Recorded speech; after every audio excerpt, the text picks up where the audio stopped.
V juliju poteka mesec trajnosti. Špar mi je postavil izziv, jaz pa sem ga spremenil v eksperiment. A veš, ko kupuješ banane, se zelo hitro zgodi, da postanejo preveč zrele. In ker ni fajn, da take banane zavržemo, me je Špar izzval, da preverim, kako banane čim dlje ohraniti pri življenju. Čas je za eksperiment. Domislil sem se 4 različnih načinov za shranjevanje banan. Prvo sem prepariral in jo bom dal v zamrzovalnik. Drugo bom dal v hladilnik, na hladno. Tretjo bom dal v klet, kjer ni svetlobe.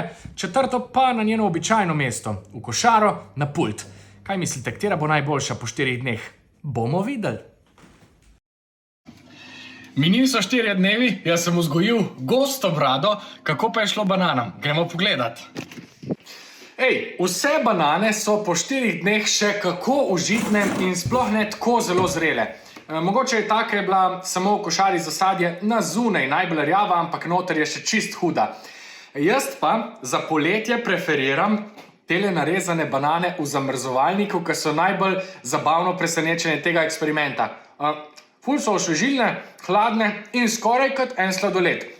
Sklep mojega poskusa je pa naslednji. Po 4 dneh je vsaka banana še čist vrhunsko dobra, tako da če jih pojeste v takem obdobju, boste zmagali. Zdaj pa nič, pojem kar lahko, iz ostalih banan bom pa naredil en sladoled. Čau!